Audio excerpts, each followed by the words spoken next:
छोटे छोटे एक एक दिन के बच्चे ऐसे आग में झुलस गए वहाँ पे, किसकी गलती? 5 बेड का इंटेंसिव केयर यूनिट पास और 25 बेड लगे हुए हैं वहाँ पे और 12 बच्चे एट ए टाइम है। ये तो शमशान बन चुका था, बच्चे पालनों में जल रहे थे। एक बच्चा तो इतनी बुरी तरह जल गया था, उसकी नेपटी वगैरह जल गई थी, ये नहीं पता लग रहा था लड़का है कि लड़की है, बेचारा बच्चा है या बच्ची है। शमशान घाट जिसके अंदर 4 से 5 डेड बॉडी से हो जाता कि एवरेज हमारी 20 साल की नहीं है, और ऐसा हो गया कि 150 डेड बॉडी पर डे, 200 तक पहुंच गया एवरेज। मैंने एक माँ के पेट में से बच्चे को निकल कर जलता हुआ देखा वहाँ पे। ये शॉट अभी सोच भी नहीं सकते आप, मतलब जो मैंने अपनी आंखों से देखा। और जब एम्बुलेंस को पैसे देने लगे तो मैंने देखा यार तो नोट गिनते ही जा रहे हैं। मैंने कहा कितने पैसे ले रहे हैं? 40,000 रुपया लिया एम्बुलेंस ने। 40,000 रुपया धोला कुआं से दिलशाद गार्डन आने का, 40,000 रुपीज़ यार। उन्होंने कहा ये मेरा बच्चा है, तो उसने कहा बच्चा जिंदा, चलो मैं हॉस्पिटल छोड़ देती हूँ, आपकी अमानत है मेरे लिए, मैं इस बच्चे का नाम शंटी रखूँगा। आपके और आपके बेटे को आतंकवादियों ने मारने की धमकी दी।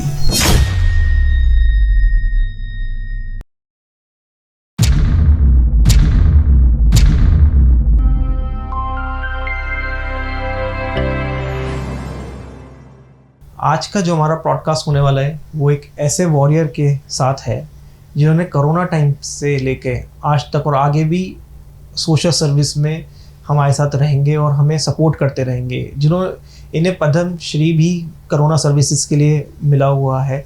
और अभी जो विवेक विहार में जो इतना बड़ा हादसा हुआ उसमें बिना डरे सर आग के हॉस्पिटल में घुस गए और वहाँ से 12 बच्चों को बचाया। तो मैं स्वागत करना चाहूँगा जितेंद्र सिंह शंटी सर जी का। सो वेलकम सर, आपका ब्रॉडकास्ट बाबा पे बहुत बहुत स्वागत है। मैं धन्यवाद करता हूँ आपकी टीम का कि आपने सेवा के इन कामों की तरफ ध्यान दिया। सर मैं सबसे पहले जानना चाहूँगा शहीद भगत सिंह सेवा दल जो आपकी संस्था है, इसकी स्टार्टिंग करने का आपके माइंड में कहाँ से आया, इसकी तरह रुझान कहाँ से आया कि ये ऐसा कोई सेवा दल होना चाहिए? कुछ चीज़ें ना जीन्स में होती हैं। मेरे फादर साहब भी बहुत सामाजिक थे, किसी के भी दुख सुख में सबसे पहले खड़े हो जाते थे, धार्मिक भी थे। वो बातें मैं घर में देखता रहा और ईश्वर ने ऐसा मौका दे दिया मुझे कि मैं सेवा के लिए जब तत्पर हुआ। वो बड़ा अजीब एक हादसा था कि मैं शमशान घाट पे खड़ा हूँ दोस्तों के साथ और एक व्यक्ति लोगों की अध जली हुई लकड़ियाँ उठा के टोकरी में रख रहा है। तो मैं समझता हूँ कि ये शमशान घाट से लकड़ियाँ चोरी कर रहा है। लेकिन जब उस व्यक्ति ने बताया कि चोरी नहीं कर रहा हूँ, मेरा बेटा जिसका इलाज कराने आया था मैं दिल्ली में बाहर देश से, आज उसकी डेथ हो जाती है और पैसे नहीं है संस्कार करने के। और सुबह से बैठा हो शाम हो गई, वो चारा नहीं है। किसी ने कहा कि लकड़ियाँ फालतू पड़ी हैं, जब डेथ हो जाती है संस्कार हो जाता है तो आसपास बॉडीज पड़ी होती है लकड़ियाँ अध जली हुई, तो मैं उसको उठा के संस्कार करना चाहता हूँ। उस दिन मेरे दिमाग में एक आइडिया आया कि यार राष्ट्रीय राजधानी में एक ऐसा शहर जहाँ लोग बच्चे की शादी में, मैरिज एनिवर्सरी में, गाड़ी पे, मकान पे करोड़ों रुपये लगा देते हैं, और वहीं दूसरा व्यक्ति आज अपने बच्चे के दाह संस्कार के लिए पैसे नहीं है उसके पास, वो लकड़ियाँ उठा रहे लोगों की जली हुई। तो मैंने पहला संस्कार कराया था और उस दिन मैंने दोस्तों को कहा यार हम एक काम शुरू करेंगे। तो जब बात आई काम शुरू करने की तो यही बात बनी कि एनजीओ का नाम क्या रखेंगे। बिल्कुल। तो मैंने कहा कोई ऐसा नाम रखते हैं यार जिसको सुन के लोगों के दिल में जोश आ जाए, उमंग आ जाए कुछ काम करने की, जैसा नाम हो वैसे लोग जुड़ते हैं। जी बिल्कुल। तब हमने शहीद भगत सिंह सेवा दल रखा। ये भगवान ने बहाना बनाया, ये ईश्वर ने बहाना बनाया। अब जैसे कल मैं सोच रहा था, कल हमारे इसी रोड के ऊपर एक डेथ हो गई। अच्छा। गर्मी की वजह से। आज दिल्ली में आपको शायद पता नहीं, आप लोग गौर नहीं करते हैं, 50 से 60 डेड बॉडीज प्रतिदिन पुलिस को, कम बता रहा हूँ, हो सकता है वो आंकड़ा 100 को भी पार कर जाए जी। ऐसी डेड बॉडी है जो सड़क पे मिलती हैं। क्यों मिलती हैं? उनके अंदर पानी नहीं गया पीने का, बेचारों के प्यास से तड़फ के मरते हैं। क्यों मरते हैं? अगर आप पीछे चले जाए 10-20 साल तो जगह जगह प्याऊ बने होते थे। जी बिल्कुल। कई लोग अपने घरों के बाहर मटके रख देते थे। आज वो रिवाज खत्म हो गया है, बिल्कुल खत्म हो गया है। प्रशासन ने, सरकार ने तो ध्यान देना ही छोड़ दिया है। बल्कि आपको और बता दूं कि अगर आपने गलती से अपने घर के बाहर प्याऊ बना दिया तो आपका पानी कमर्शियल कर देंगे। ये भी रूल है जल बोर्ड का। तो वो पानी ना मिलने के कारण, और सबसे बड़ी बात यह है कि उनकी जेब में पैसे नहीं होते हैं। आज एक आम व्यक्ति की बोतल खरीदता पानी की तो 20-25 रुपए तो लग ही जाते हैं। अब वो बेचारा इतने पैसे कहाँ से लाएगा, जिसने कमाने दिन में 200-400 रुपये है, तो वो बेचारा इसी तलाश में कि शायद अब पानी मिल जाएगा, आगे चल के मिल जाएगा। पानी मिलता नहीं है, पानी की कमी हो जाती है, वो गिर जाते हैं बेचारे और वो बंदा चला जाता है। तो आज ही मेरे मन में एक और आइडिया आ रहा था, यार क्यों ना अच्छे अच्छे 2-4 प्याऊ बनाए जाएं। बिल्कुल। पहले लोग अगर पीछे इतिहास में चले जाए तो लोग अपने बाप दादा के नाम से बनाते थे। बिल्कुल। आज ये रिवाज ही चला गया। लोग समझते नहीं सारे पानी पी रहे होंगे। अरे कैसे पी रहे होंगे? तो मैं एक बात और सोचता हूँ कि राष्ट्रीय राजधानी में ये हाल है, तो बाहर जो दूर के गांव है या यूपी बिहार जो बहुत बड़े बड़े स्टेट्स हैं जी, उनमें क्या हाल होता होगा? सोचिए, राजस्थान में जहाँ पानी नहीं है वहाँ क्या हाल होता होगा। तो ऐसे ही मेरे दिल में तब आइडिया आया था, तो हमने शहीद भगत सिंह सेवा दल बना दिया। सर जैसा आपको पद्मश्री भी सम्मानित किया गया था कोविड सर्विसेज में, तो कोविड सर्विसेज में किन किन प्रॉब्लम्स का आपको सामना करना पड़ा? क्योंकि मैंने आपकी बहुत सारी वीडियोस भी देखी हैं, जब आपकी वीडियोस में आप कहते हैं कि आप एम्बुलेंस लेके अकेले घूमते थे, घर नहीं जाते थे, आप सिर्फ देह संस्कार कर रहे थे, आपको सड़कों पे लाशें मिलती थी। जी, क्या था? देखिए पहली बात तो है कि हम एनजीओ चला रहे हैं जी, और एनजीओ अपने दम से ही ज़्यादातर चलाई जाती है। मैं, मेरा परिवार, सबका इन्वॉल्वमेंट है। मेरी मिसेज, मेरे बेटे, उन सबके सहयोग से मैं चलाता हूँ। मेरा छोटा बेटा जो तो कोर्स ही करके आया लंदन से, डिजास्टर मैनेजमेंट का। इसके अलावा जो मेरी टीम है, जो मेरे ड्राइवर्स हैं, ये भी सारे मेरे एक परिवार हैं। इनका एक बहुत बड़ा सहयोग मेरे साथ है। कोविड में भी ये लोग भूखे प्यासे रह के काम कर रहे थे मेरे साथ। मेरा मैनेजर हरजीत खुद हॉस्पिटलाइज हो गया था और सीरियस हो गया था एकदम। मेरा एक ड्राइवर चला गया, शहीद हो गया। मेरे अपने घर से एक मेरी साली, एक ब्रदर इन लॉ, दोनों की डेथ होगी कोविड में।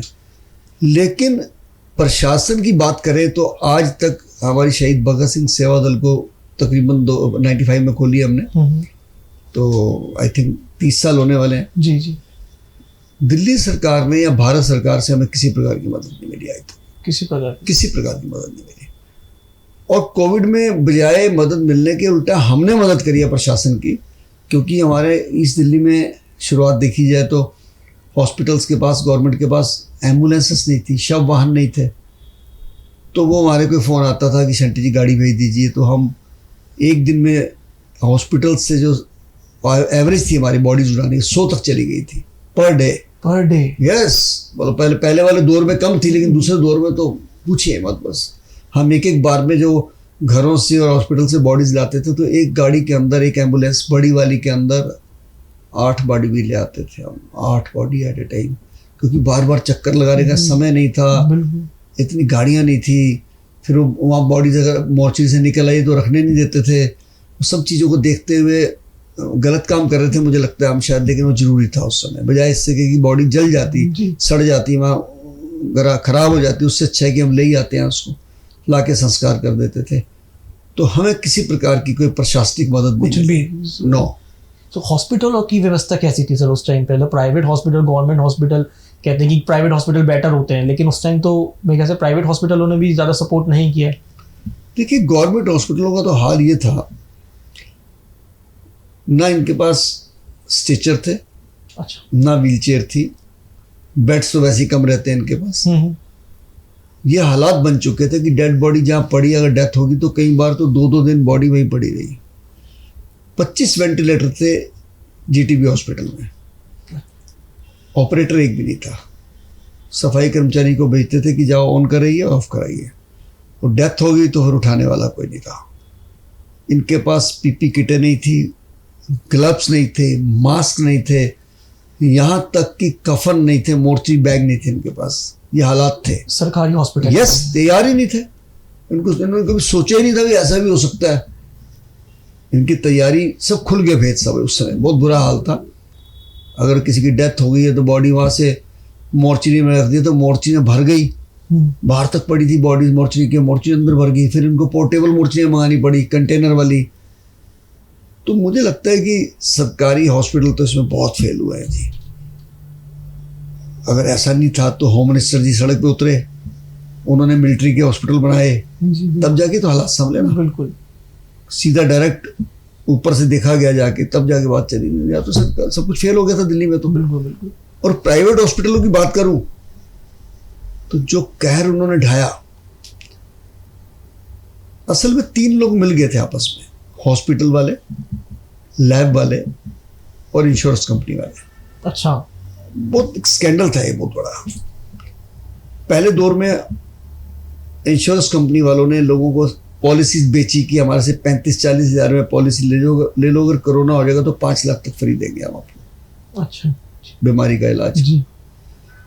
जिसने वो ली 5 लाख की, तो जिसको 4.5 पौने 5 लाख तक का बिल होता था तो कुछ नहीं बोलते थे, वो टीपीए पास करते रहते थे। जैसे 5 लाख को क्रॉस किया वो नुक्स निकाल देते थे, जी सर आपको तो शुगर थी, आपने पहले बताया नहीं, आपका बिल कैंसिल, पैसे जमा कराइए।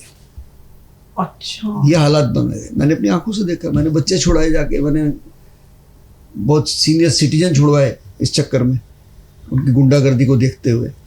लैब वालों ने क्या गुंडागर्दी करी, अच्छे भले इंसान को उन्होंने कोविड दिखाया, हॉस्पिटलों से सेटिंग थी उनकी, जो टेस्ट 500 रुपये का होना चाहिए उन्होंने 4-4 हज़ार रुपये का किया, और वही टेस्ट अगर घर करने जाते थे 10,000 रुपये लेते थे, और उनका भंडाफोड़ हो भी गया।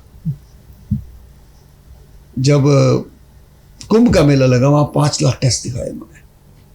तो 3 लैब जो थी, Lal path lab, Max lab, नलुआ लैब, तीनों को वहां पे स्टॉल्स मिले थे लगाने के लिए जी। और उन्होंने 5 लाख टेस्ट किए।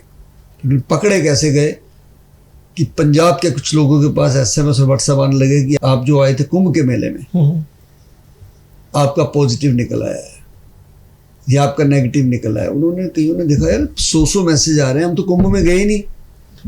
बड़ी मजेदार बात है कि हम तो कुंभ में ही नहीं गए और ये मैसेज आ रहा है, ये आपका कोरोना टेस्ट कराया है।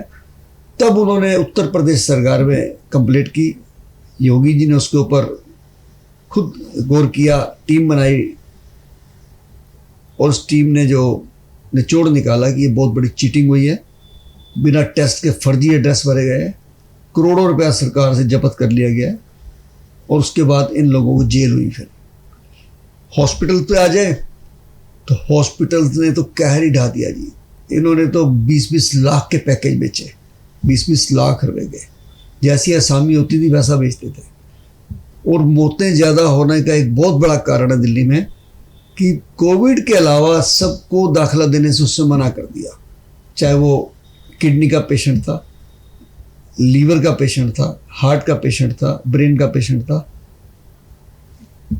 खाली नहीं है हॉस्पिटल, सबको मना कर दिया। उनको पता है कि वो पेशेंट आएगा तो 50,000 लाख रुपए देगा, कोविड वाला आएगा तो 5-10 लाख रुपए देके जाएगा। फुल धंधा चल रहा है, मतलब पूरा धंधा चला है जी। और इन्होंने एक पेशेंट से 20 से 30 लाख लिए, और अगर डेथ हो गई और पैसे नहीं दिए तो डेड बॉडी को उन्होंने रिलीज नहीं किया।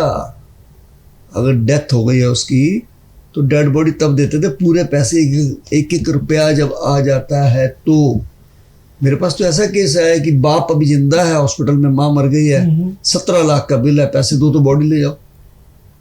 मैं खुद गया, मैंने लड़ाई लड़ी वहाँ जाके जी।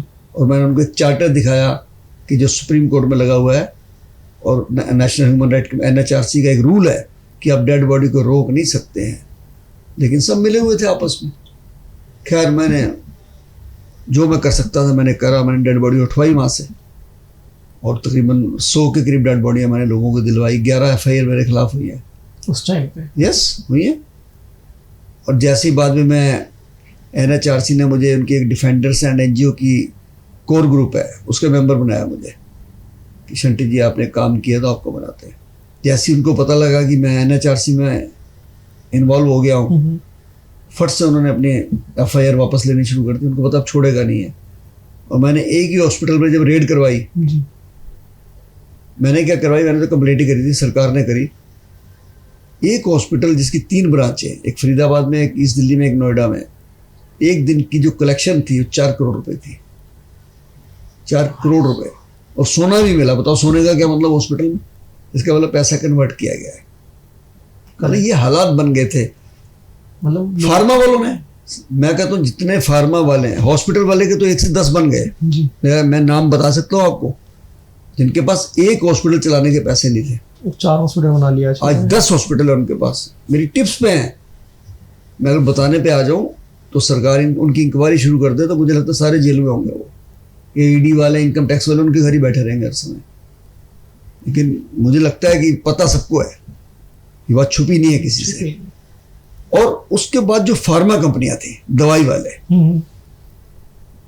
जिस बीमारी का जिस दवाई का कोई लेना देना नहीं है, 1 रुपए की दवाई इन्होंने सैकड़ों रुपए में बेची है। पैरासीटामोल जैसी दवाई 20-20 के इन्होंने कैसे बेची है आपके सामने है, आपके सामने है ना, अभी सब सामने आना शुरू हो गया है।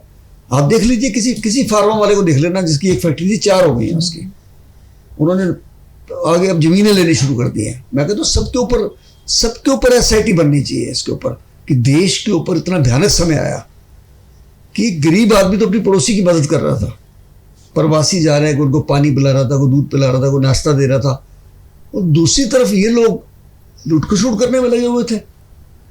इसका मतलब है ये देशद्रोही हैं, इनके ऊपर एनएसए लगनी चाहिए, सीधी सी बात है। सही बात। एनएसए उसके ऊपर क्यों लगेगा जो उल्टा सीधा बोलेगा, उसके ऊपर क्यों ना लगे जिसने प्रत्यक्ष सामने काम किया कोरोना के भयानक समय में। अगर ऐसा नहीं था तो 500 रुपए का ऑक्सीजन सिलेंडर 50,000 का किसने बेचा, जरा बताना मुझे जरा। एम्बुलेंस 1-1 लाख रुपए में किसने दी, 2,000 वाला इंजेक्शन 2 लाख का कैसे बिका। सोचिए ना इन बातों को। इन हॉस्पिटल वालों ने जालिमों ने क्या किया, 25 लोग अगर आईसीयू में पड़े थे, एक डॉक्टर अंदर जाता चेक करने के लिए जी। एक पीपी किट 300-400 रुपए की आती थी, इन्होंने 7 से 8,000 की पीपी किट लगाई और एक बंदे को नहीं लगाई, 25 के 25 को लगा दी। और गया एक ही बंदा, गया एक बंदा है कि एक डॉक्टर आया था आपको चेक करे, हाँ जी 8,000 रुपए पीपी किट का। ये गुंडागर्दी करी है भाई साहब ने। ऐसे संकट के समय में जहाँ हेल्प करनी चाहिए वहाँ इतना धोखाधड़ी हो रही है। मैं कहता हूँ लोगों के पास उस समय पैसे नहीं थे संस्कार करने के, पेटीएम बंद थे, बाजार बंद थे, गाड़ी चल नहीं सकती थी, पैसे कैसे लेके आते हैं। हमारे शमशान घाट में तो आधे लोग तो पैसे ही नहीं लाए थे, हमने फ्री में कर दिया। हमने कहा कराओ जी, आप लकड़ी फ्री उठाओ, ले जाओ, लकड़ी का लंगर है हमारे पास। लेकिन उस तरफ उस भयानक समय में hospital, lab, pharma company, insurance company, इन्होंने तो कह ढाया था जी। मेरे से अगर सरकार मांगे तो मैं 100 फार्मा कंपनियों की लिस्ट दे सकता हूँ, 100 हॉस्पिटल की लिस्ट दे सकता हूँ, 100 लैब की लिस्ट दे सकता हूँ जिन्होंने अंधा काटा है। और एक इंश्योरेंस कंपनी का तो मैंने फेसबुक पे लाइव करा था कि 5 लाख का बीमा करके तो उन्हें बंदे को बंधक बना के रख लिया। उत्तम नगर में एक हॉस्पिटल में उनकी बच्चियों ने फेसबुक पे डाला कि हमारे पापा को हॉस्पिटल वाले छोड़ नहीं रहे हैं, बंधक बना लिया है और 5 दिन से वहां बैठा रखा है। ठीक होने के बाद अगर आज शाम तक पापा मेरे घर पे नहीं आए हमारे, तो हम सुसाइड कर लेंगे। हॉस्पिटल में किडनैपिंग कर ली, मतलब उसकी किडनैपिंग इसलिए कर ली कि उसका बिल 5 लाख से ज्यादा हो गया था। पहले वो कहते रहे ओके ओके ओके, जैसे 5 लाख पार किया, कहने लगे जी आपको तो शुगर थी। अरे शुगर थी तो आप हॉस्पिटल किस काम गए, पहले क्यों नहीं चेक किया आपने। और इंश्योरेंस कंपनी वालों ने इंश्योरेंस कराते समय चेक क्यों नहीं किया। बिल्कुल समझिए बात को आप, ये सब मिले हुए थे आपस में, धंधा बना लिया था एक तरीके का कि मैंने उनको धमकाया, पेशेंट को उठाया, घर लेके आया, फेसबुक पे डाला, 13 मिलियन मेरे व्यू थे उस पर। उसी रात को हॉस्पिटल वालों ने उनका बिल भी माफ करा, इंश्योरेंस कंपनी वालों ने आके हॉस्पिटल का बिल भी दिया, इनको भी 5 लाख रुपए दिया। और मुझे बड़े फोन आया कि शंटी जी वो वीडियो हटा दो। मैंने कहा मैं गलती सोशल सेवा करता हूँ, दलाल नहीं हूँ किसी का। गलती छुपा रहे थे ना सर अपनी, तभी तो उन्होंने इतना सब कुछ मैंने साफ कहा, मैंने कहा दलाल नहीं हूँ, बता दूं मैं आपको। बिल्कुल। इसलिए साकेत के हॉस्पिटल से मैंने डेड बॉडी उठाई, 18 लाख 20 लाख का बिल था, मैंने उठा ली, ले आया मैं, झगड़ा जैसे मर्जी ले आया, उन्होंने पुलिस बुला ली, सब कुछ किया, मैं ले आया लड़बड़ के। रात को मैंने वीडियो डाल दी, रात को फ़ोन आ गया हॉस्पिटल वालों का कि बैठ लेते हैं जी, बैठ के बातचीत डील कर लेते हैं। मैंने कहा कि वो दलाल हूँ मैं।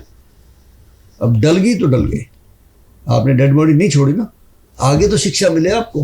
वैसे मिली नहीं उनको, क्योंकि कोई रोकने वाला नहीं था।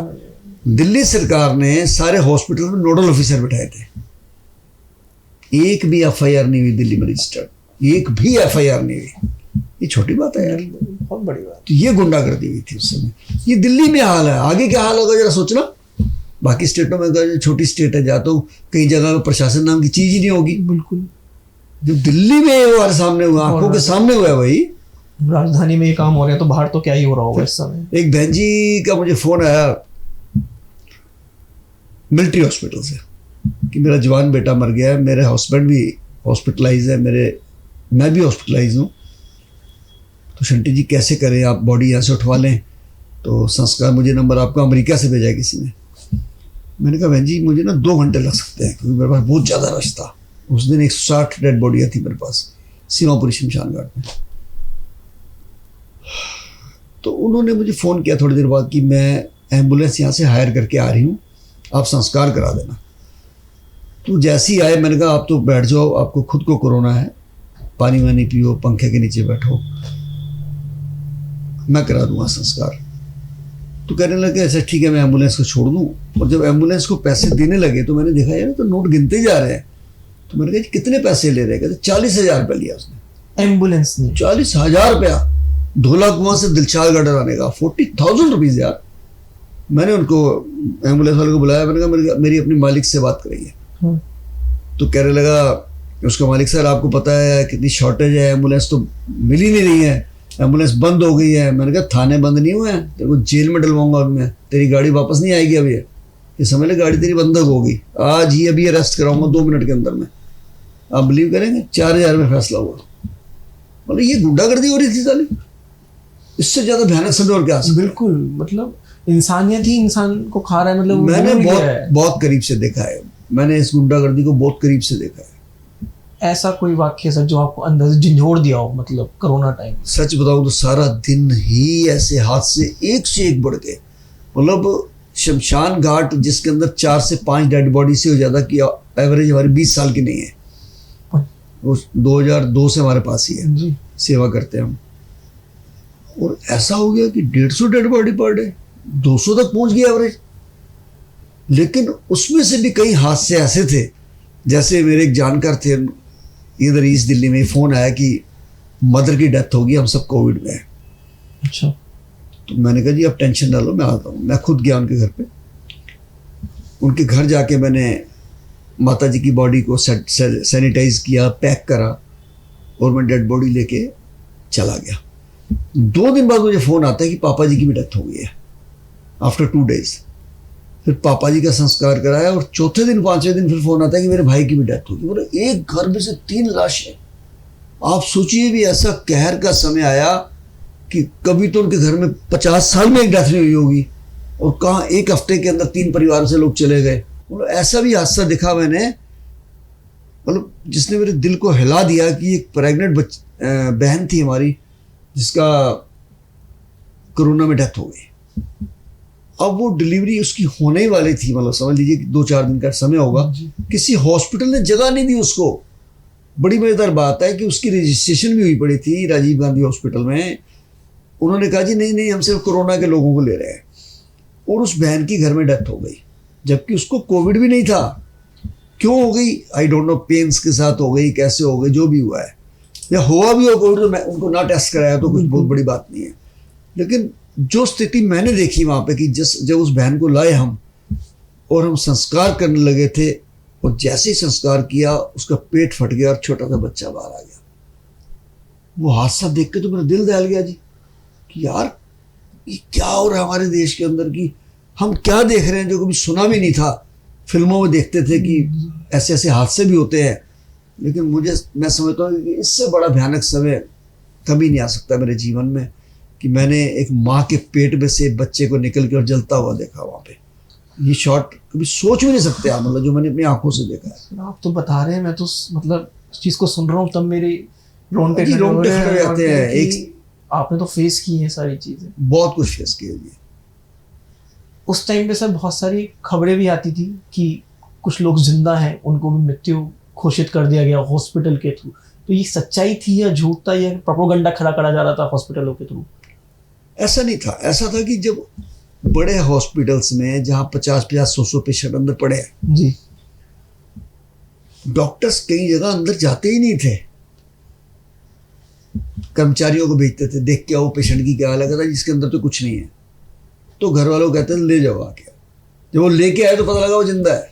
अब कमाल की बात देखिए आप। और मेरे साथ तो ऐसा भी हुआ कि शमशान घाट के बाहर लाइन लगी हुई थी। आपने तो दूध की लाइन देखी होगी, क्रिकेटरों की लाइन देखी होगी, मैंने शमशान घाट के बाद डेड बॉडियों की लाइन देखी है।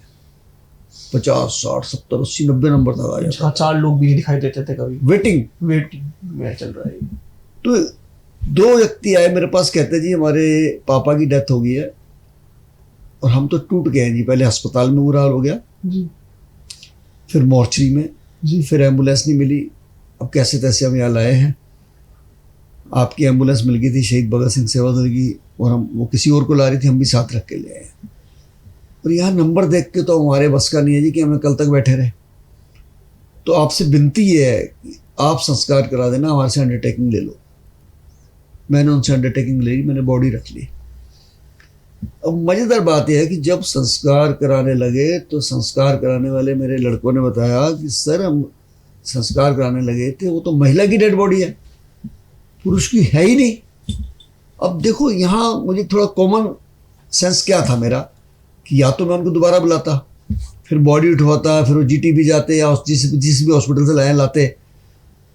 मुझे लगा कि टाइम खराबी वाली बात होगी, यहाँ 150 बॉडी पड़ी है भाई, कोई नहीं पूछेगा इनको, वो आएंगे नहीं। पहली बात तो वो आगे तो लेके नहीं जाएंगे, लेके जाएंगे तो पुलिस केस बनेगा, पुलिस नहीं आएगी क्योंकि वो कितने केस देखेगी पुलिस। तो मैंने कहा यार अब जो भी आत्मा है संस्कार करा दो, पता नहीं किसी की तो आत्मा है ही है, अच्छी आत्मा है। तो ये हादसे मैंने अपनी आंखों से देखे हैं। देखिए उस शमशान घाट में जहाँ हम सेवा कर रहे थे, मुझे 21 दिन रहने का मौका मिला। मैं घर ही नहीं आया 21 दिन, 21 डेज। उसका कारण था बहुत बड़ा। एक तो वहाँ लाइन ही नहीं टूट रही थी।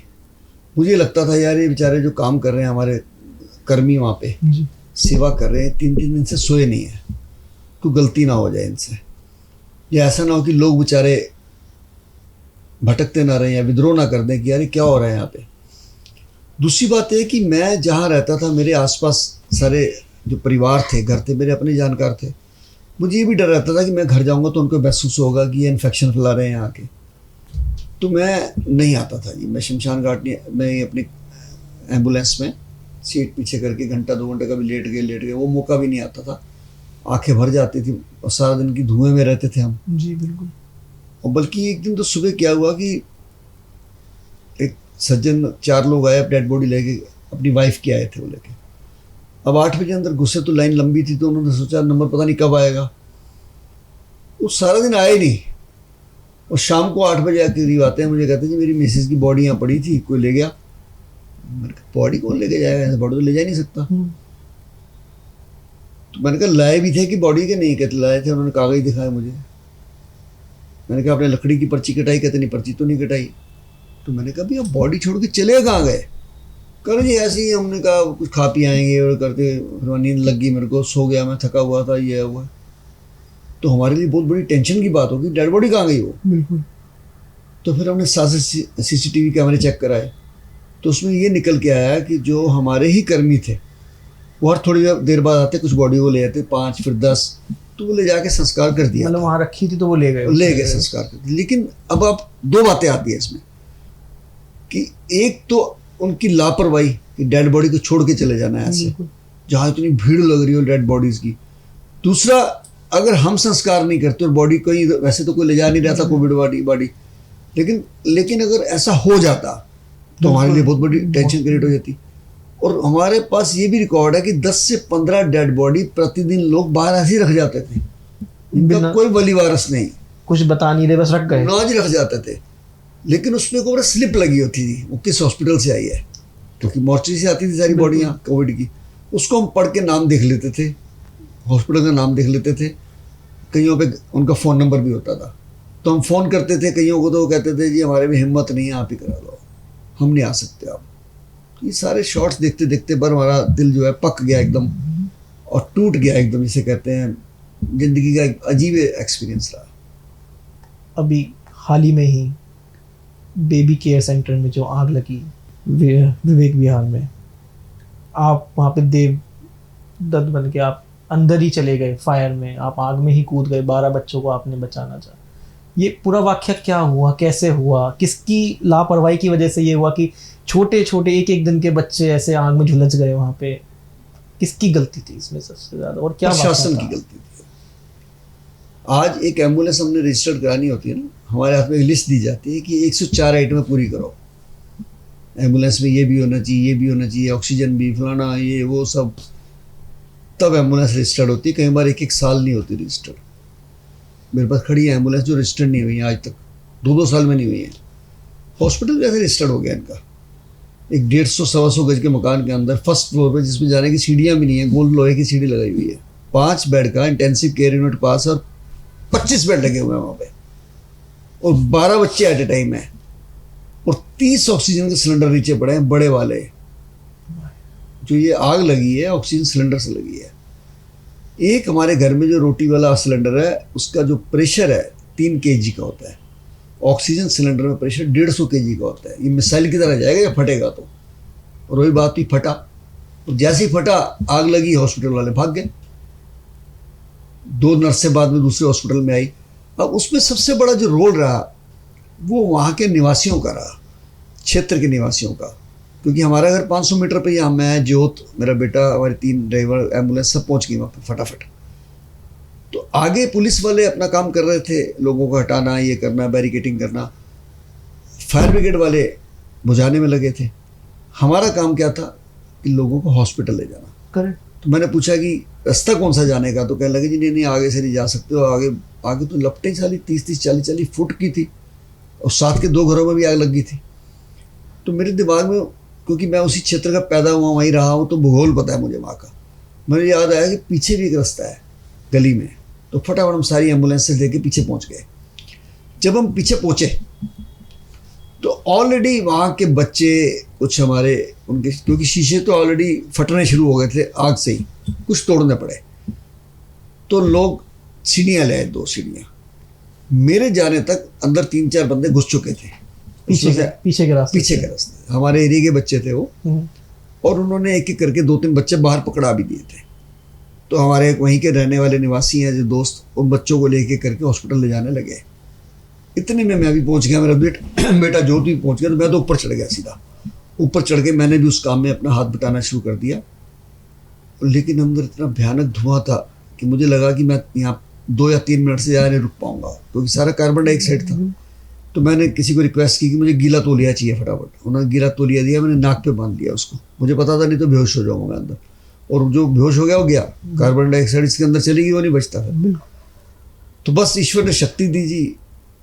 वहाँ के लोगों ने बड़ी मेहनत करी, वहाँ की बहनों ने बड़ी मेहनत करी, कोई चादरें फेंक रहा है, कोई टॉवल फेंक रहा है, और बच्चों को नीचे देते गए और उनको ले जाके वहाँ, जब डी ब्लॉक में एक बार में हॉस्पिटल था, एडमिट कराया तो पता लगा कि 6 बच्चों की तो मौके पे ही मौत हो गई है। उस 6 में से 5 कहेंगे क्योंकि एक बच्चे की नेचुरल डेथ 8 बजे 9 बजे हो चुकी थी। 5 हो गए, बाकी 6 बचे। उसमें से एक को उन्होंने रखा वेंटिलेटर पे, 5 बिल्कुल स्वस्थ थे। कल उसमें से एक और की डेथ हो गई, तो 4 बचे हैं। हमारी मेहनत तब सफल होती है अगर सारे बच जाते।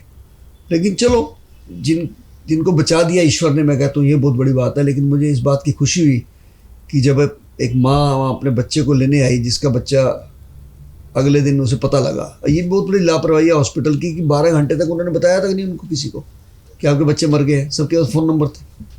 हॉस्पिटल ने 12 घंटे तक उन परिवारों को सूचना नहीं दी, बताया ही ना प्रशासन ने दी, ना हॉस्पिटल ने दी। तो वो लोग मतलब न्यूज़ देख के पहुंचे हैं वहाँ पे, कि वो न्यूज़ देख के पहुंचे हैं या रूटीन में पहुंचे हैं? रूटीन में पहुंचे। हाँ, देखा तो आग लगी, हॉस्पिटल खत्म, बच्चे कहाँ जी, है ही नहीं जी, मर गए। तो एक ऐसी माँ आई जिसका बच्चा जिंदा था। हम वहीं खड़े थे मौके पे नेक्स्ट डे। तो जोत को बताया, जोत ने कहा ये फोटो, जोत की मोबाइल में सारी फोटोएं थी, अभी भी है मेरे मोबाइल में। तो उन्होंने कहा ये मेरा बच्चा है। तो उसने कहा बच्चा जिंदा है, चलो मैं हॉस्पिटल छोड़ देती हूँ। उस हॉस्पिटल में जब दूसरे में बच्चा को, उसकी मदर को लेके गया जोत, तो एक माँ तो माँ ही होती है, बेचारी बड़ा रोई वहाँ जाके। उसने कहा जी मेरा बच्चा बच गया, अभी मात्र 6-7 दिन का ही था बच्चा। तो कहने लगी मैं, ये आपकी अमानत है मेरे लिए, मैं इस बच्चे का नाम शंटी रखूँगी। उसने बात कही तो मुझे जोत ने बताया। मैंने कहा देखो ये परमात्मा का आशीर्वाद होता है, मौका, उन्होंने एक मौका देना था, एक सेवा का मौका देना था, हमको श्रेय मिलना था जी। हमने को अकेले ने तो किया नहीं, सबने मिलकर किया, लेकिन श्रेय मिलना था, ईश्वर ने दे दिया हमें। ऐसे तो कोविड में भी लाखों लोगों ने काम किया होगा, सेवा करी होगी, लेकिन कहीं ना कहीं से निगाह में सरकार की पड़ा, पद्मश्री मिला, तो ये सब ईश्वर के हाथ में होता है, हमारे हाथ में नहीं है। तो उस वो बस हमने अपनी सेवा करी जी, बस बच्चे बच गए, मौका मिला। और ये काम ऐसे करते रहते हैं। जब मुझे पद्मश्री मिला था तो मुझे प्रधानमंत्री जी ने पूछा था जी कि शंटी जी कैसा लग रहा है आपको पद्मश्री मिला? तो मैंने कहा जी मेरे लिए अवार्ड नहीं है, जिम्मेदारी है।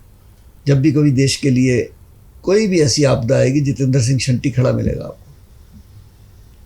जब आप हॉस्पिटल के अंदर गए सर, तो वहाँ का क्या मंजर था? मतलब अंदर जाके जिसमें आग लगी जिसमें आग लगी थी वो तो सर। शमशान बन चुका था। बच्चे पालनों में जल रहे थे। एक बच्चा तो इतनी बुरी तरह जल गया था, उसकी नैपी वगैरह जल गई थी, ये नहीं पता लग रहा था लड़का है कि लड़की है, बेचारा बच्चा है या बच्ची है। बच्चे है कितने दिन के थे? 1 दिन 2 दिन 4 दिन ऐसे थे बच्चे। बल्कि नेक्स्ट डे जो बच्चा मरा एक, उसका दाह संस्कार दफनाया भी जोत नहीं। अच्छा। हाँ, सीमापुरी शमशान घाट में। मतलब ये जवाला नगर का बच्चा था, विनोद जी का बेटा था, बच्ची थी विनोद जी की। तो ये सेवा ईश्वर देता रहता है। इतनी बड़ी लापरवाही, जहाँ पे 5 बेड्स रखने का आपके पास ऑथराइजेशन है, आप 25 रख रहे हैं, तो इस पर प्रशासन कुछ एक्शन नहीं लेता या चेकिंग नहीं कराता है रूटीन की वहाँ पे क्या चल रहा है क्या नहीं? इतना बड़ा हादसा दिल्ली शहर में हो गया, छोटे छोटे बच्चे जल गए, मतलब बहुत दुखद घटना हुई है। देखिए ये ना ऐसे हादसे आगे भी होते रहेंगे, क्योंकि हम जब कोई हादसा होता है तो 2-4 दिन बड़े सचेत रहते हैं। थोड़े दिन पहले एक पीजी में हादसा हुआ था मुखर्जी नगर में। बहुत सोशल मीडिया ने उछाला उसको, मीडिया ने उछाला, प्रशासन लोग भी छापे मार रहे हैं। क्या हुआ? ढाक के 3 पात। मैं अभी दिखा देता हूँ, लक्ष्मी नगर चलिए, मुखर्जी नगर चलिए, आपको 1000 पीजी दिखा देता हूँ मैं। बिल्कुल। और ये तो चलो पीजी है, बच्चे भाग भी सकते हैं, बड़े वाले छलांग भी मार सकते हैं। अब जो पैदा होते बच्चे हैं, हॉस्पिटल है, अब जो ऑलरेडी एक पेशेंट है, उसको ऑक्सीजन लगी हुई है, उसको एक समझ लीजिए एक तरीके से बेड के ऊपर लेटा हुआ है, भागेगा कैसे? पहली बात तो ग्लूकोज लगा है, ऑक्सीजन लगी है, वो तो सुइयां ही नहीं निकाल सकता। इससे भी बढ़कर बात कि अभी भी दिल्ली के अंदर हजारों ऐसे स्कूल हैं जिनकी बिल्डिंगें 200, 400, 500 गज में हैं और 1-1 हज़ार बच्चा अंदर पढ़ाते हैं। हमारे विवेक विहार में ही है, मेन रोड पे ही है, सी ब्लॉक में। डीडीए को कंप्लेंट कर ली, पुलिस को कंप्लेंट कर ली, एजुकेशन डिपार्टमेंट को कंप्लेंट कर ली, वो स्कूल उसी में चल रहा है। 1000 बच्चे हैं 500 गज के अंदर। अगर उसमें परमात्मा न करे कोई हादसा हो जाए तो जरा सोचिए ना बच्चे कैसे निकलेंगे। मैं तो माँ बाप को भी धन्य समझता हूँ जिन्होंने वहाँ बच्चे डाले हुए हैं, उनको डर भी नहीं लगता कि कल को आप देखो तो जी यार, आप एक कोई 2 रुपए की भी चीज़ खरीदते हो, देखते हो ना उसका लाभ हानि को, देखते हो ना, मटका भी लेते हो, देखते हो पानी तो लीक तो नहीं कर रहा। बिल्कुल। आप बच्चे को जहाँ पढ़ने के लिए डाल रहे हो, देखो तो सही उस स्कूल की कंडीशन क्या है, उसका भूगोल क्या है। कल को आग लगी, बच्चे भाग भी सकते हैं कि नहीं भाग सकते? लेकिन जब कोई हादसा हो जाएगा तो सारे डिपार्टमेंट आ जाएंगे, पहले नहीं आएंगे। हमने बड़ी मजेदार बात है, पूरी कॉलोनी ने कंप्लेंट करी हुई है उस स्कूल की, और डीडीए को भी पता है, प्रशासन को भी पता है। स्कूल को रिकॉग्नाइजेशन कैसे मिल गया जी, और अब रिन्यू कैसे हो रहा है हर 2-3 साल, सब कैसे होता है आप सब समझते हैं बात ये। बिल्कुल सही। बड़ी माया है, माया के अंदर बड़ी माया है, यही एक वजह है। माया नहीं, नक्शे कैसे पास हो गया, उसको बिजली कैसे लग गई, उसको पानी कैसे लग गया, उसको हॉस्टल कैसे लग गया। और ये पता किया कि हमने स्कूल 500 गज जगह भी जो है क्या डीडीए ने दी है, तो पता लगा नहीं जी कब्जा किया हुआ है। अरे वाह, डीडीए के प्लॉट के ऊपर कब्जा किया हुआ, आरटीए में निकल आया, और डीडीए कुछ नहीं कर रहा है। डीडीए कुछ नहीं कर रहा, उसमें अपना प्लॉट नहीं खाली करवा ला। तो माया। पुलिस को कहा, पुलिस ने कहा जी नहीं एफआईआर बनती नहीं है, लिख के दे दिया उन्होंने कि डीडीए जाने और स्कूल जाने। और एजुकेशन डिपार्टमेंट को कहा, उन्होंने फिर उसको 5 साल की और रिकॉग्नाइजेशन दे दी, और माइनॉरिटी वालों ने उसे माइनॉरिटी का स्टेटस दे दिया। मतलब जिस दिन कोई बड़ा हादसा होगा उसका इंतजार कर रहे हैं क्या आप? 1000 बच्चे 500 गज में घुसड़ के, क्या 500 गज की कोठी में तो 10 लोग मुश्किल से रहते हैं। बिल्कुल सही बात। 500 गज जगह होती कितनी है उसमें, और उसमें उन्होंने प्रिंसिपल रूम भी बनाया होगा, चेयरमैन रूम भी बनाया होगा, बाथरूम बनाए होंगे, रिसेप्शन बनी होगी, दुनिया भर की चीज़ें बन गई। तो 500 बच्चे बिठाया कैसे? कल को भागना पड़ जाए, क्या वो बच्चे छलांग लगा के नीचे आ सकते हैं? नहीं आ सकते। सोचिए बात को। बचा सकता है कोई उनको? कोई नहीं बचा सकता, दावे से कह सकता हूँ मैं। ऐसा हादसा दोबारा होगा क्योंकि उसके अलावा कोई एग्जिट भी नहीं है उसका, ना ऊपर से ना साइड से। अब वो काम भागेंगे, कल को आग लगी तो सोचिए बात। और एक साथ 500 बच्चे कैसे भाग लेंगे? 500 नहीं, 1000 बच्चे 500 1000 बच्चे। ये मजाक नहीं बता रहा मैं आपको, मैं बड़ा रियल स्टोरी बता रहा हूँ, विवेक विहार की बता रहा हूँ। और जहाँ अभी हॉस्पिटल को आग लगी उसके ठीक आगे 15-20 मकान छोड़ के मेन रोड के ऊपर है स्कूल। यस, ये इस प्रकार हादसे होते हैं क्योंकि हम लापरवाही सामने देख रहे हैं आंखों के, प्रशासनिक लापरवाही की वजह से होते हैं। और ऐसे अफसरों को भी नहीं बख्शना चाहिए, चाहे वो एजुकेशन डिपार्टमेंट के हों, चाहे वो किसी डिपार्टमेंट के हों, जिनकी वजह से हादसा हो रहा है, चाहे वो हेल्थ डिपार्टमेंट के हों, उनको कभी मत बख्शो, क्योंकि वो अपने चंद पैसों की खातिर जान से खेल रहे हैं बच्चों की। बहुत बहुत बड़ी बात है, प्रशासन इसमें कुछ नहीं कर रहा है, सिर्फ हाथ पे हाथ धरे बैठा है। हाँ, और कुछ नहीं हो रहा है। इवन देन बड़ी मजेदार बात पता लगी कि उस स्कूल को जब पीछे कोई एक इंक्वायरी हुई, उनसे पूछा कि आपने जगह ली कहाँ से, तो उन्होंने कहा जी ये जगह हमें तो गुरुद्वारे वालों ने डोनेट की है, साथ में गुरुद्वारा है। अच्छा। हाँ, स्कूल का नाम दशमेश पब्लिक स्कूल है। अब गुरुद्वारे वालों ने खुद कंप्लेंट करी पुलिस को कि हमारा झूठा लेटर पैड यूज किया है इन्होंने, और हमारे लिए कह रहे हमने कोई जगह डोनेट नहीं की, सरकारी जगह डीडीए की। और उसके बाद आज भी वही स्कूल चल रहा है। उसके बाद भी पुलिस एफआईआर नहीं लिख रही है, पुलिस ने एफआईआर नहीं लिखी कि जबकि गुरुद्वारा कह रहा है कि फेक है हमारे डॉक्यूमेंट जो है। गुरुद्वारे ने कहा कि ये फेक है, हमने कोई इनको जमीन डोनेट नहीं करी है, चिट्ठी भी फेक है, और इनका कहना भी गलत है कि जगह हमको डोनेट की है, जगह सरकारी है। और डीडीए के आरटीए लगाई तो उसमें लिखे आ गया कि जगह इंक्रोच्ड है लिखा हुआ आ गया। अब तो बात नहीं रह जाती कोई, फिर भी कुछ नहीं किया पुलिस ने। और उसके बाद एजुकेशन डिपार्टमेंट को कंप्लेंट करी, उन्होंने भी कुछ नहीं किया, उन्होंने उसको अगले साल के लिए फिर रिन्यूअल दे दिया। सब मिले हुए हैं ना जी, सीधी सी बात है ना सर। जिस दिन कोई बड़ा हादसा हो गया तो मुंह छिपाते फिरेंगे सारे उस दिन। वक्त का क्या पता लगता है। और वो वक्त फिल्म का नगमा था ना कि आदमी को चाहिए वक्त से डर के रहे, कौन जाने किस घड़ी वक्त का बदले मिजाज। ये हॉस्पिटल वाला भी बड़ा चमकता था ना, 4 हॉस्पिटल थे इसके। पड़ोसियों ने शिकायत करी थी इसकी भी कि सिलेंडर पड़े रहते हैं, कभी हादसा हो सकता है। पड़ोस में एक एसएस गुप्ता जी रहते हैं 55 नंबर में, उन्होंने शिकायत की थी, तो इसने उसको उनसे झगड़ा किया था कि तुम मेरा जो बिगाड़ सकते हो बिगाड़ लो, मैं यहाँ से नहीं हटाऊंगा। हटा दिए ना भगवान ने। इतनी बड़ी दुर्घटना के साथ इतनी बड़ी जिंदगी खराब हो गई उनकी। अब सारी, मैंने एक बात और कही है जी, मैं आप ऑनलाइन कह रहा हूँ, मैंने आज तक में भी बात बोली है, मुझे पक्का पता है कि इनका कुछ नहीं बिगड़ेगा, क्योंकि जिन गरीब माँ बाप के बच्चे हैं कोई केस लड़ने नहीं जाएगा वहाँ पे।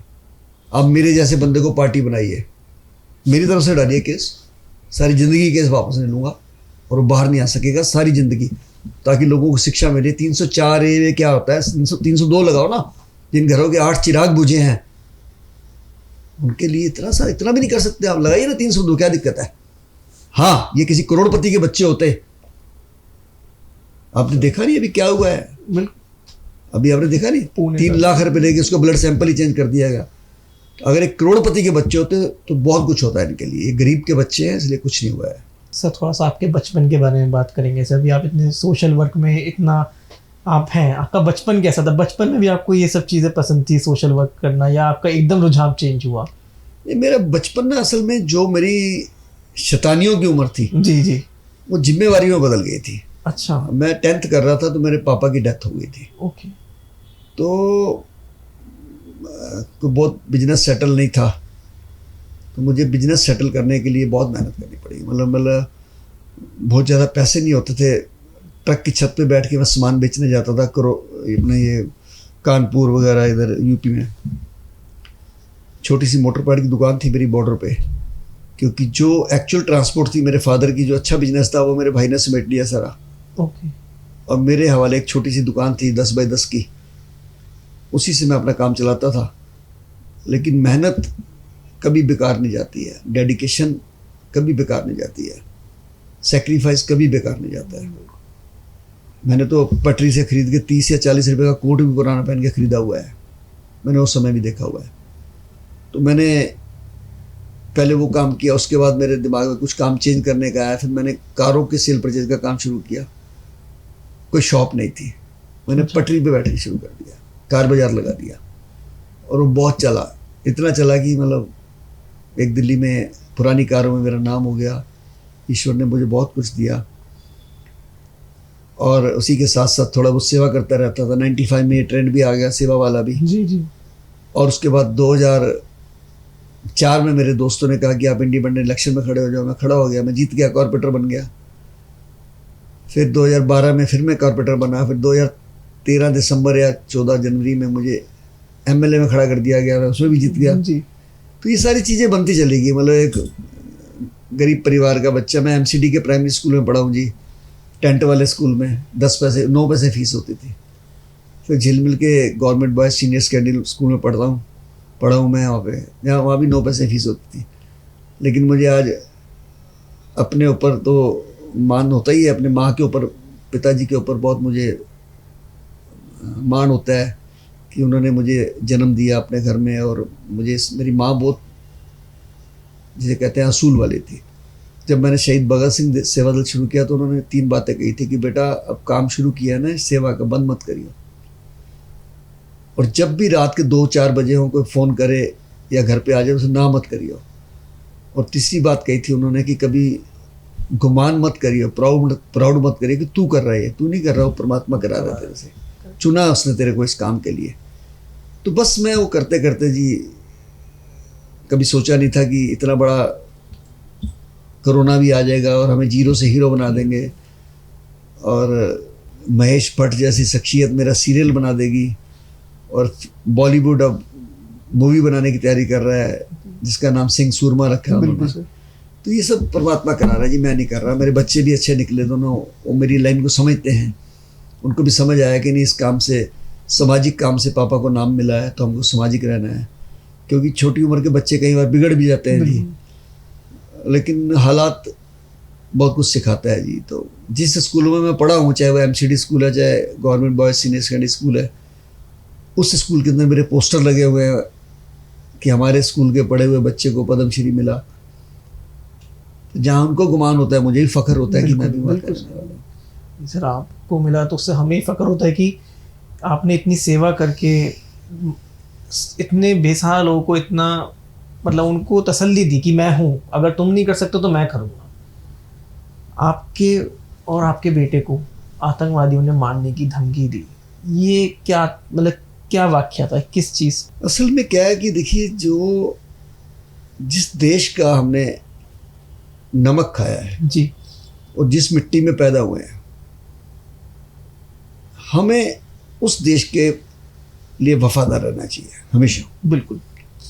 मेरे लिए मेरा मजहब जो है ना, ये बहुत बड़ी चीज़ है, पर अगर मुल्क ही नहीं रहेगा तो मजहब कहाँ रहेगा? सोचने की बात है, बहुत बड़ी बात।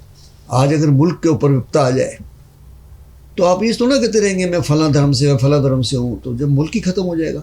अब कोविड में क्या हुआ है, जब लोगों की जान पे आफत बनी, आप जिनके हाथ का पानी नहीं पीना चाहते थे, उनके हाथ की रोटी भी तो खा रहे थे। करेक्ट। समझिए बात को आप। अगर डॉक्टर दूसरी जाति का था, क्या नहीं दिखा रहे थे उसको आप? या नीची जाति का क्या नहीं दिखा रहे थे उसको? इसी प्रकार हमको ये महसूस होता है कि हमारी ही कम्युनिटी का कुछ लोग अमेरिका में बैठ के, ये पुन्नू जैसे लोग हैं वहाँ पे, वो एक खालिस्तान का नारा देते रहते हैं कि हम खालिस्तान बनाएंगे, तिरंगे झंडे को हटाएंगे। उन्होंने कई बार अपनी कंट्री में, वहाँ अमेरिका में रह के, हमारे तिरंगे झंडे का अपमान भी किया है। कनाडा वाले तो प्राइम मिनिस्टर इनकी सपोर्ट करते रहते हैं, ट्रूडो साहब, क्योंकि उनके पिताजी ने भी किया था इनको सपोर्ट। इसी चक्कर में उन्होंने एक हवाई जहाज उड़ा दिया था पूरा कनाडा में, 350 लोग मरे थे उसमें। तो जब भी उसका बयान आता है तो हम बयान इधर से देते हैं, ठोक के देते हैं बयान। मैं भी देता हूँ, जोजीत भी देता है कि आपको खालिस्तान बनाना तो वहाँ बनाइए, हमारे मुल्क, हमारी मिट्टी भारत में आप हमको भड़काने वाले कौन होते हैं? आपको हमको सलाह देने वाले कौन होते हैं? हर बच्चा समझदार है कि मैंने कहाँ रहना है। हम इतनी बड़ी, हमारी कौम का सेक्रीफाइस तो दिखिए इस मुल्क के लिए। भगत सिंह जैसे लोग, करतार सिंह सराभा जैसे लोग, उधम सिंह जैसे लोग, उनका सारा मिट्टी के लिए सेक्रीफाइस था, इस देश की आज़ादी के लिए सेक्रीफाइस था। उस अमेरिका और कनाडा के लिए और खालिस्तान के लिए नहीं था। और खालिस्तान एक आपकी सोच है। खालिस्तान क्या 500 मीटर में बनाओगे क्या? आप 500 किलोमीटर में बनाओगे क्या? कहाँ क्या बनोगे आप लोगों को डरा के, धमका के, चमका के कि हम बहुत बड़े हैं। वो हमसे इसलिए जलते हैं कि उनकी बात का जवाब मैं देता हूँ हर जगह टिका के। पीछे उन्होंने कह दिया कि कोई एयर इंडिया में ना बैठे, पन्नू ने वहाँ से कह दिया हम एयर इंडिया उड़ा देंगे, सिखों को कहा उन्होंने। मुझे बाई चांस एक कार्यक्रम में जाना था औरंगाबाद, मैंने खास करके उस दिन एयर इंडिया की फ़्लाइट ली और वहाँ जाके मैंने वीडियो बनाई और डाली, मैंने वहाँ से ट्वीट करी कि पन्नू जी मैं एयर इंडिया में आया हूँ और एयर इंडिया में ही जाऊँगा, तेरे कहने पे चलने वाले हम लोग नहीं हैं। क्योंकि ये कुछ लोग ऐसे हैं जो हमारे देश की समृद्धि को नहीं देख सकते हैं। और हमारे जो कम्युनिटी है, सिख कम्युनिटी, ये डेडिकेशन से काम करती है, ईमानदारी से काम करती है। वो मुल्क के लिए हो, वो कौम के लिए हो, वो सेवा के लिए हो। कभी आपने किसी सिख को भीख मांगते हो देखा है? सिख ऐसे रहेगा, वैसे ऐसे नहीं रहेगा। बिल्कुल मेहनत कर लेगा लेकिन कभी छोटा काम नहीं करेगा।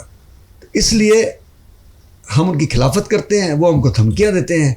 मेरे को और मेरे बेटे जोत को, जोत तो तख्ती लेके खड़ा हो गया था, say no to Khalistan, Connaught Place के अंदर सरेआम खड़ा हो गया था। तो इसलिए वो हमसे जलते हैं, हमको धमकियां देते हैं, हम परवाह नहीं करते हैं। अभी तक सरकार ने हमारी इसमें कोई मदद नहीं की है किसी प्रकार की, सच बात तो ये है। तो सर, शहीद भगत सिंह सेवा दल की फ्यूचर प्लान्स में आप क्या क्या लेके चल रहे हैं? देखिए, खास करके अभी तक तो हमने वही काम किए जिसको प्रशासन नहीं कर रहा था जी। जैसे डेड बॉडी वाली गाड़ी का इंतजाम जी आज तक भी नहीं है प्रशासन के पास। जितने बड़े हॉस्पिटल हैं, चाहे गवर्नमेंट के हैं चाहे प्राइवेट हैं, अगर किसी की डेथ हो जाए तो वो कहेंगे जी आप अपनी एम्बुलेंस ले आइए, ले जाइए, डेड बॉडी ले आइए गाड़ी। तो हमने शुरू किया 95 में। बोलो वो सोच भी नहीं सकते थे इसके बारे में। तो इसी प्रकार हमने कुछ मोर्ची बॉक्सेस बनाए कि जैसे कुछ डेथ हो जाती है, घर में किसी की बॉडी पड़ी है और बच्चों ने बाहर से आना है या रिश्तेदारों ने आना है, तो डेड बॉडी खराब हो जाती है। तो हमने एयर कंडीशन मोर्ची बॉक्स बनाए हुए, उनको घर घर में पहुंचा देते हैं, वहीं रह जाते हैं। वो सेवा हमारी फ्री ऑफ कॉस्ट चलती है। हज़ारों लोगों को ये सेवा मिल चुकी है। यहाँ तक कि देश के प्रधानमंत्री वाजपेयी जी के लिए हमारा बॉक्स लगा, अरुण जेटली जी के लिए, सुषमा स्वराज जी के लिए, बड़े बड़े लोगों के लिए हमारे उस बॉक्स को वहाँ रखा गया। हमारी शव वाहन भी वहाँ पर गए। उसमें वो प्लानिंग मेरी चलती रही। ब्लड कैंप में हमने बहुत काम किया। मैंने 106 बार ब्लड दिया हुआ है, वर्ल्ड बुक ऑफ रिकॉर्ड में नाम है मेरा।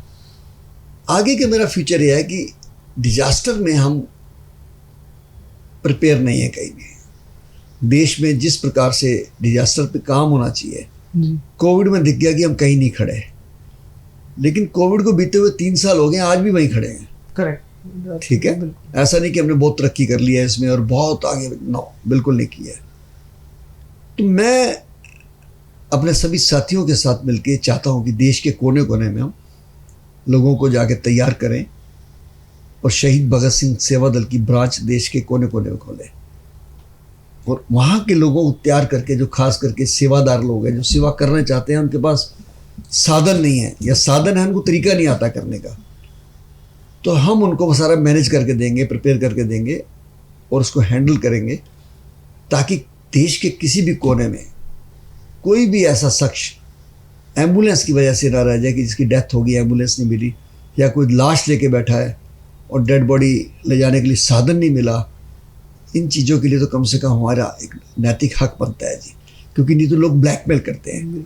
अभी थोड़े दिन पहले एक बॉम्बे के सज्जन ने एक पैकेज बना दिया, स्टार्टअप बना लिया कि 37,500 रुपये में मेरे पास पैसे जमा करा दीजिए, जब भी डेथ होगी संस्कार मैं कराऊंगा। 37,500 रुपये में। बाई चांस एक सेमिनार हो रहा था, वहाँ मुझे टक्कर गए। मैंने कहा मुझे नहीं पता वो सज्जन वहाँ बैठे हैं। वहाँ मैंने ऐसे रूटीन में बोला कि मैंने कल एक स्टार्टअप देखा है कि 37,500 रुपये में संस्कार हो रहा है। हमारे मुल्क में 37,500 में तो किसी गांव में बच्चे की शादी हो जाती है, आप संस्कार के इतने पैसे ले रहे हैं। वो सज्जन वहीं बैठे थे, खड़े हो गए, मुझे कहने लगे जी मैंने दिया है। तो मैंने कहा तैयार हो जाइए, मैं आपको जेल भेजूंगा। और मैं बॉम्बे गया, उनका दुकानदारी सारी बंद करा के आया, एफआईआर कराई उनके खिलाफ मैंने। कि करना पड़ेगा हमको, बिल्कुल लोगों को जागृत करना पड़ेगा। असल में क्या है ना कि हम आगे बढ़ेंगे तो लोग बढ़ेंगे ना। अब मैंने पीछे एक अपील डाली कि हमें डेड बॉडी वाली गाड़ी खड़ी करने के लिए, एम्बुलेंस खड़ी करने की जगह चाहिए। आज तक हमारे को अपनी जगह अलॉट नहीं की गई है। 35 साल से काम कर रहे हैं। 60,000 से ज़्यादा डेड बॉडी ढो दी है हमने। जो एम्बुलेंस की पार्किंग है ये भी किराए की, इसके भी नोटिस आ चुका। तो मैंने जाके बात करी राजू चड्डा जी से, वेव सिटी के मालिक हैं। उन्होंने कहा शंटी जी आप चिंता ना करिए, हमारी वेव सिटी के पास ही सन सिटी है, आप वहाँ पे एम्बुलेंसेस खड़ी कीजिए। 3,000 मीटर जगह उन्होंने हमें डोनेट कर दी है। देखो ऐसे लोग भगवान के रूप में चल के आते हैं। मैं कहता हूँ ऐसे ही लोग हैं जिनकी वजह से देश चल रहा है। अगर गांधी जी ने उस समय नमक आंदोलन चलाया था तो इतिहास बताता है कि अगर टाटा की मदद ना रही होती तो शायद वो आगे इस प्रकार सेवा ना कर पाते, क्योंकि वो कोई बिजनेसमैन तो थे नहीं, गांधी जी सेवा करते थे। हम जो सेवा कर रहे हैं, अगर हमारे पास राजू चड्ढा जी जैसे लोग आए हैं, कोविड में 1000 टन लकड़ी दी इन्होंने, 1000 टन लकड़ी, जब हमारे शमशान घाट में 1 क्विंटल लकड़ी नहीं बची थी और 66 डेड बॉडी पड़ी थी। मैंने एक अपील डाली तो पहला फ़ोन मुझे इन्हीं का आया। अच्छा। तो मैंने सबको कहा, मैंने कहा देखो भगवान खुद चल के आता है किसी रूप में, ना जाने किस रूप में ईश्वर आता है। तो आया। आज हमारी जो नई पार्किंग बन रही है वो जगह देने का काम राजू चड्ढा जी ने कहा, लेकिन वो यूपी में है, बिल्कुल यहाँ से दूर है। लेकिन बहुत बड़ी बात है कि उन्होंने इतना बड़ा एक हमारे लिए कदम उठाया और इतने मेहरबानी की चैरिटी के लिए, लोगों के लिए, दुनिया के लिए, समाज के लिए, मानवता के लिए। तो मैं उनका जितना थैंक्स करूँगा। मैं आखिरी में चलते चलते सर, आप हमारे दर्शकों से कुछ कहना चाहेंगे सो प्लीज़। देखिए, मैं जितने भी दर्शक इसको देख रहे हैं हमारे कार्यक्रम को, मैं कहना चाहूँगा, आपके घर में बिजली नहीं आती है, आप अपना इन्वर्टर लगाते हैं, आपके घर में पानी साफ नहीं आता, आरओ लगाते हैं, सुरक्षा के लिए सीसीटीवी कैमरे लगाते हैं। अब तैयार हो जाइए, आप निर्भर मत करिए किसी पे। आने वाले समय के लिए अपने घरों में कंसंट्रेटर रखिए, ऑक्सीजन सिलेंडर रखिए। जो कुछ हुआ आपने देख लिया। ये जो धार्मिक स्थल है हमारे, जैसे पहले होता ना, गुरुद्वारे में, मंदिर में रजाई गद्दे तलाई देते थे, बर्तन देते थे किसी की शादी के लिए। एक एम्बुलेंस क्यों नहीं बना सकते एक हॉस्पिटल? एक एम्बुलेंस क्यों नहीं बना सकते एक गुरुद्वारा, मंदिर, मस्जिद? बना सकते हो बड़े आराम से। तो आने वाले समय में खुद तैयार होइए। और बच्चों को तो मैं खास करके कहूँगा कि आप जो यंगस्टर हैं, कि आप डिजास्टर मैनेजमेंट के बारे में खुद भी ज्ञान रखिए। और जब भी कोई आपके क्षेत्र में हादसा हो, परमात्मा ना करे, जैसे हमारे विवेक विहार में हुआ, वहाँ भी मैंने देखा कि यंग बच्चे बहुत आगे आए। तो आपको खुद आगे आना चाहिए। आप ये मत डिपेंड करिए कि प्रशासन आएगा, फायर ब्रिगेड आएगी, डिजास्टर मैनेजमेंट आएगी। खुद डिजास्टर मैनेजमेंट बन जाइए। मैं सुबह जो वॉक करता हूँ तो मैं मिलिट्री की पैंट पहनता हूँ, एक वो जीन्स और वो टी शर्ट पहनता हूँ। तो मुझे कई लोग बोलते हैं कि आपने मिलिट्री क्यों पहनी है? मैंने कहा हम मिलिट्री हैं भाई, हम 1 मैन मिलिट्री हैं। हम जहाँ कुछ देखते हैं वहीं लग जाते हैं। कोई डेड बॉडी मिले या घायल मिले, तुरंत से काम करना शुरू कर देते हैं। तो मिलिट्री सिर्फ वर्दी पहन के नहीं होती है, आत्मा से होती है, स्वेच्छा से होती है। हर देश का वो नागरिक, चाहे वो सिविलियन हो, चाहे वो कोई ऑफिसर हो, चाहे सिंपल आदमी हो, वो एक देश का सोल्जियर है, देश की सेवा करने के लिए पैदा हुआ है। तो हमारा नैतिक फर्ज बनता है। शहीद भगत सिंह सेवा दल को तो किसी ने नहीं कहा था कि आओ जुटो आप कोविड में, लग गए ना, तो ईश्वर ने फल भी दिया। तो आपसे भी निवेदन करूंगा कि आप देश के लिए सेवा करें, कहीं भी किसी चीज़ में मजहब को आड़े ना आने दें। और यही कहूँगा कि इंसान का इंसान से हो भाईचारा, यही पैगाम हमारा। धन्यवाद। जय हिंद। थैंक यू सर, बहुत बहुत शुक्रिया आपका इस पॉडकास्ट में जुड़ने के लिए। पॉडकास्ट बाबा आपके लिए ऐसे ही जाबाजों के लिए और कहानियाँ लाता रहेगा, और ऐसे ही शख्स की हमें बहुत ज़रूरत है अपने इंडिया देश में। अगर इंडिया के 10% लोग भी सर जैसे हो जाएं, शंटी सर जैसे, तो हमें किसी पे भी डिपेंड होने की ज़रूरत नहीं है। हम खुद ही सबकी प्रॉब्लम सॉल्व कर सकते हैं। इस वीडियो को लाइक, शेयर, सब्सक्राइब करना ना भूलें। Thank you.